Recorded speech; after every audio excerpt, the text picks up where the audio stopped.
Now that we have our product structure in place, we have modeled our levels, we've inserted a document, we have our building grid as reference, we've extracted the geometry that we want to use as reference, we can start doing some actual CATIA modeling.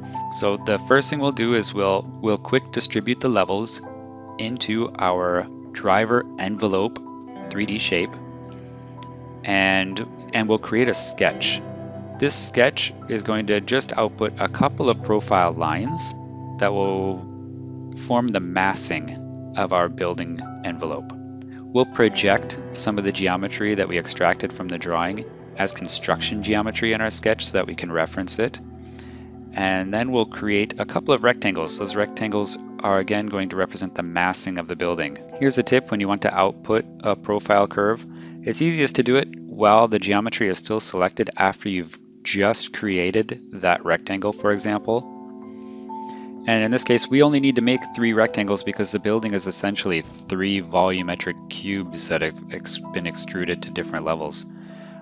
So after making those 3 rectangles and outputting those 3 profiles, we're just going to make sure that the geometry is constrained to the right dimensions before leaving the sketch. Now you see we have our profiles. We'll rename our geometrical set because this is just construction. And we'll create a couple of new geometrical sets. Again, geometrical sets are containers where geometry is modeled, and you change the name of the geometrical set through its properties. There are a couple of keyboard shortcuts. If you right-click on that geometrical set and click O, it will bring up the properties, and you can change the name there. You can also change graphical settings and things like that. Now I'm going to offset these envelope curves, and the offset is going to represent the slab edge. So the first profile curve that we modeled, that we drew, represents the overall building massing and the face of facade. Now we'll offset those curves, and that's going to be our slab edges. It's important to note that in CATIA, it's not called an offset curve, it is a parallel curve. So don't look for the offset command, look for the parallel curve command. Now we're going to use these offset curves to create our massing, and we're going to change the first limit and the second limit to reference our level planes, either the top of slab or the ceiling height, depending on which massing we make. You'll see we're working in the geometrical set that has been named slab massing. We try to keep things as clean and consistent as possible. Naming is essential when working in CATIA, so it's important that all geometry is named as precisely as possible, so that there's clarity among the team if somebody needs to come in and work in your model afterwards, after you've done this initial modeling. It's much easier if geometry is named so that they can keep track of what's what and where different relationships are between geometry, because this is a parametric model. We created extruded volumes up to the level planes, and now we're going to add those volumes together to create one unified massing volume. A great shortcut here is to copy paste the geometry that you just created for the slabs and then edit the inputs of the geometrical set.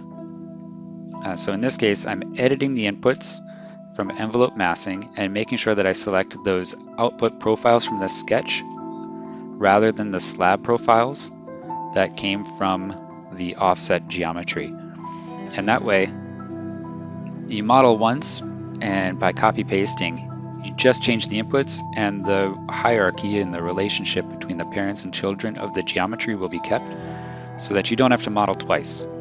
Model once, copy paste, and then change the inputs of that pasted geometry, and you'll see here everything will update. So now we have the slab massing that represents the slab edges, and we have the envelope massing which represents the finished face of the facades that we'll model in later steps.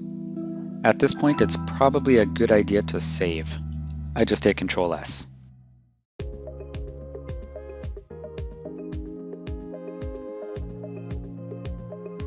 Now that we've modeled our building massing and our slab limits, we can go into our structures driver part and model the slab geometry.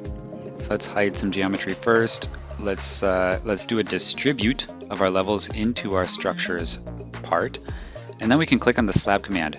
We're going to limit by volume, so we'll take a volume as input, And if we selected any volume, we could use that as the input to our actual slab geometry, or if we add specify elevations, now we can add planes, and these planes are going to set the elevation for the slab, and the intersection of that plane with the input volume is going to set the perimeter limits of the slabs.